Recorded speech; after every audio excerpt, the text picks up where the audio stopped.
Assalamualaikum warahmatullahi wabarakatuh. I'm Muhammad Mustaqim Mustafa. Today, our group will present to you about a suitable manufacturing process for making a soft drink can. Okay, so first we will go about the raw material. The raw material to make a soft drink can is aluminium or steel.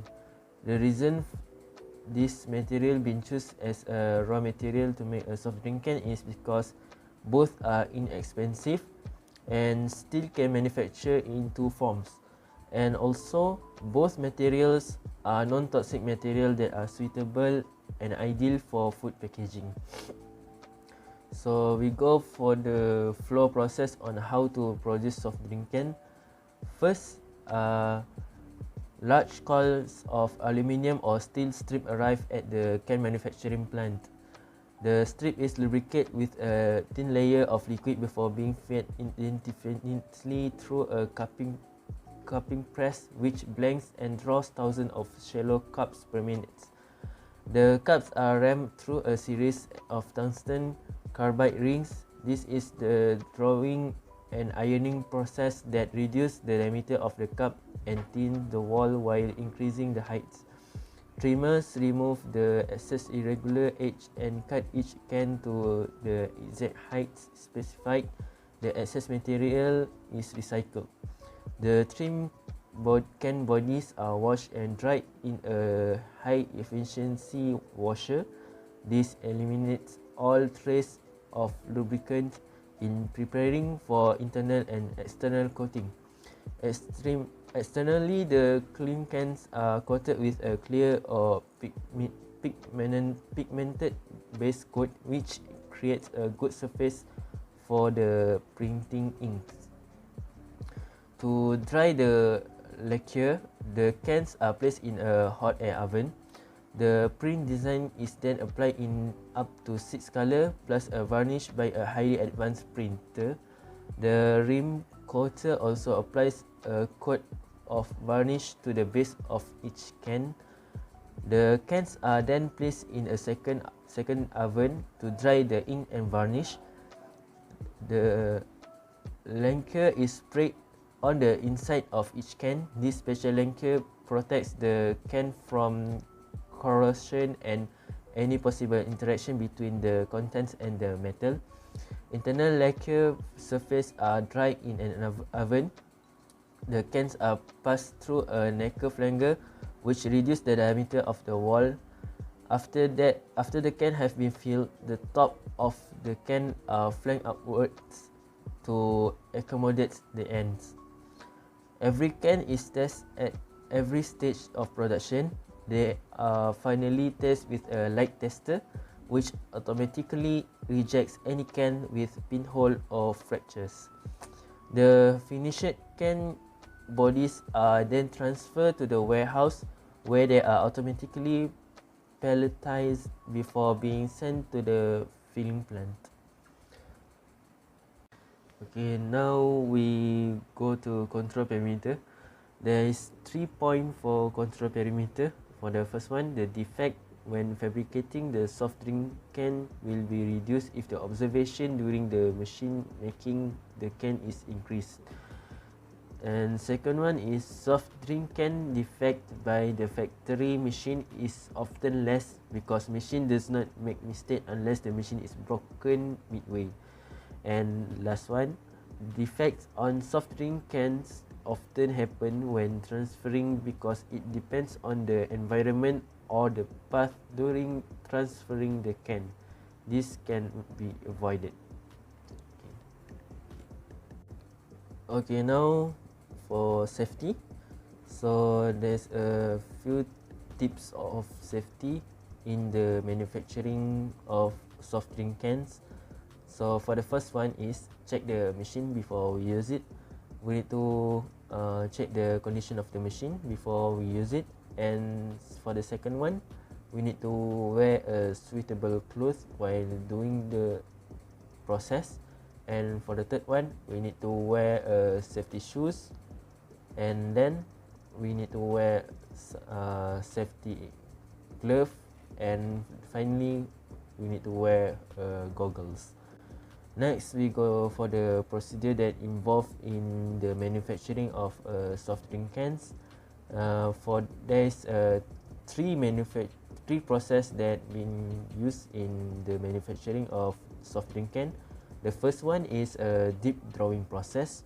The second one is a flat rolling process, and the third one is punching and blanking process.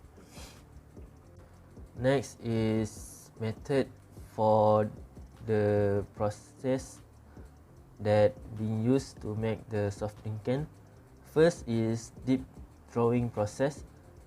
Beginning with a metal blank, a disc of metal cut from a large sheet is pushed into a cavity around a die.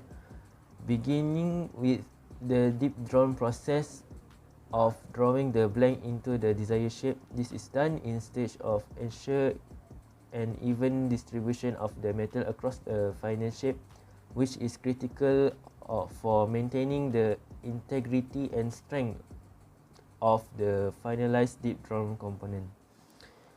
Next is flat rolling process. Rolling is a metal form process in which a metal strip is pressed in two or more rollers, resulting in a uniform thickness. The temperature is critical for this. Processes are classified into two types. One type is hot roll, while the other is cold roll.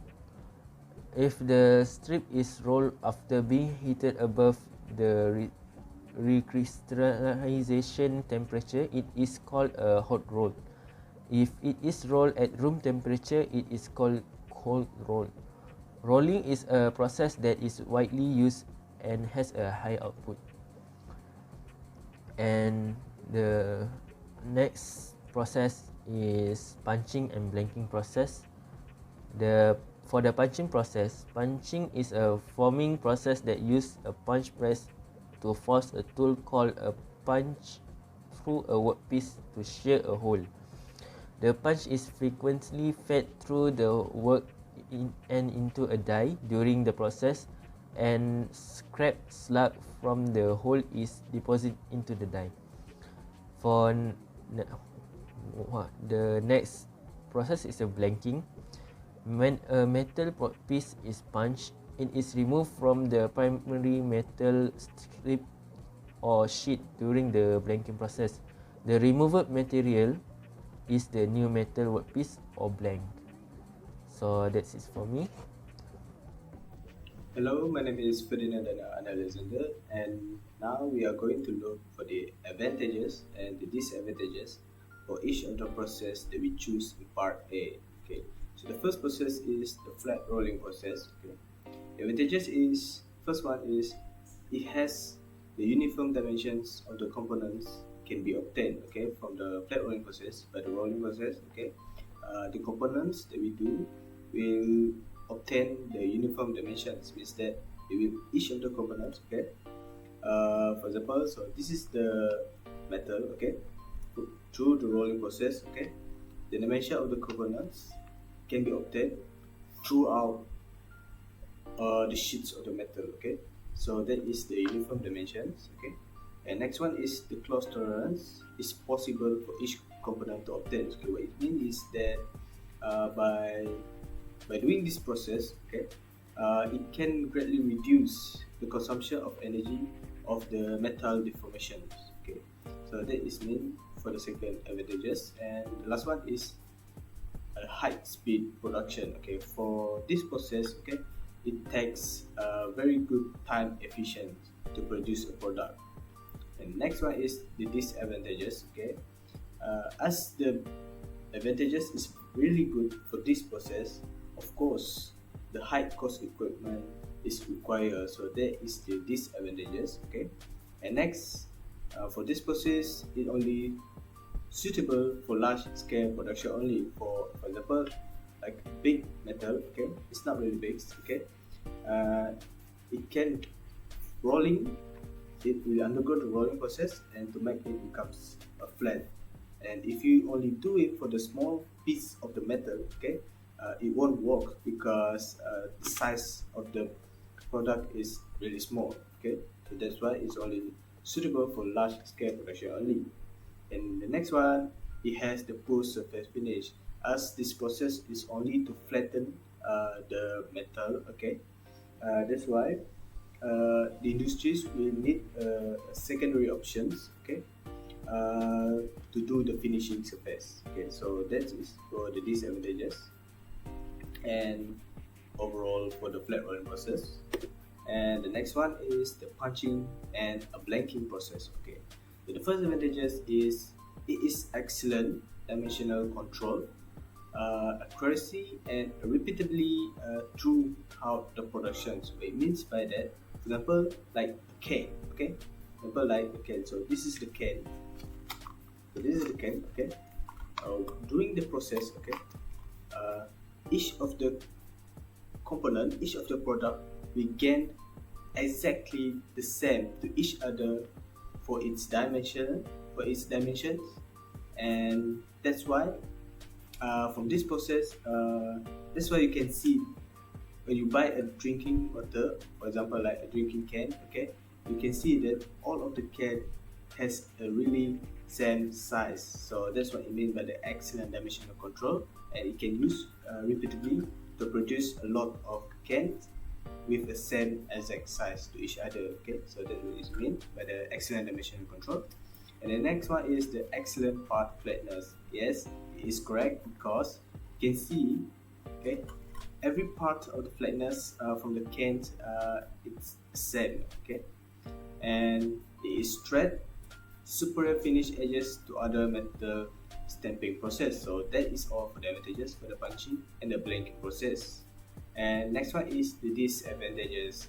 As the advantages was too good for the production of the product, okay, of course we require the high tooling cost to do this. Okay, and for this process it is a little bit slower than the traditional punching operation. So this process is basically mentioning about the blanking process. Okay, so that is all for the punching and blanking process, and now we go for the last one is the deep drawing process. Okay, so the advantages is that for this deep drawing process, this time for the tool construction cost is low, and that is requirement for the tool construction cost, and it is ideal for product that require significant strength and minimal weight. For example, like the can that we try to produce. Okay, as you can see, the cans, of course, we need it's really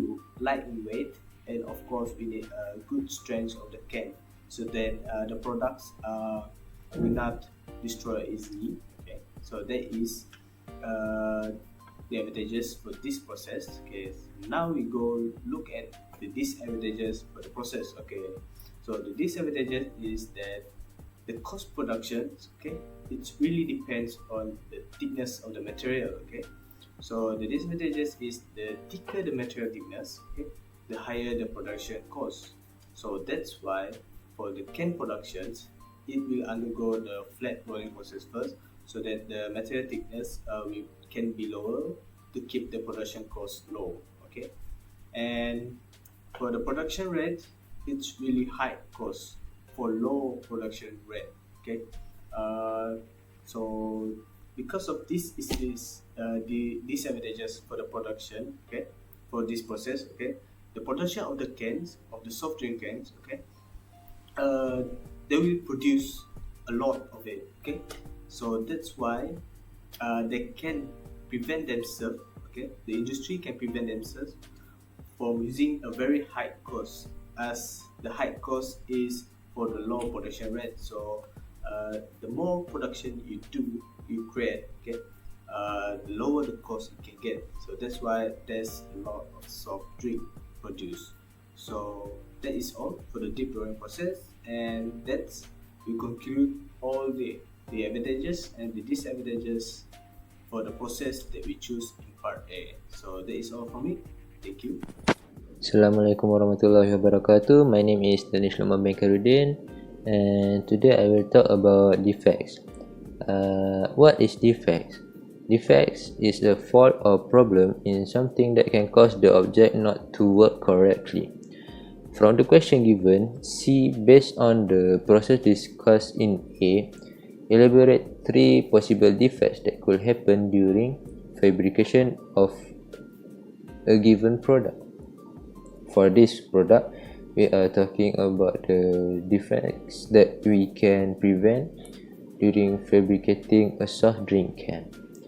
There are the three defects that may happen during fabrication is the can may have holes because of the ramming process, in which the material of the can will be rammed with a machine to thin the wall of the can and increase the height of the can. The second one is there can be rust inside the can because of the imperfections when cleaning the lubricants before coating the can inside and out. This happens because if the cleaning is not done correctly, there will be spots that still have lubricants and may prevent from the coating to coat the can perfectly, and this can make rust in the can. The third one is there can be dent on the body of the container, which in this case is can, when being transferred to other places. This happens because of workers throwing the pallets of can when transferring them, the bumpy road of the transferring a vehicle, and that's all. Thank you.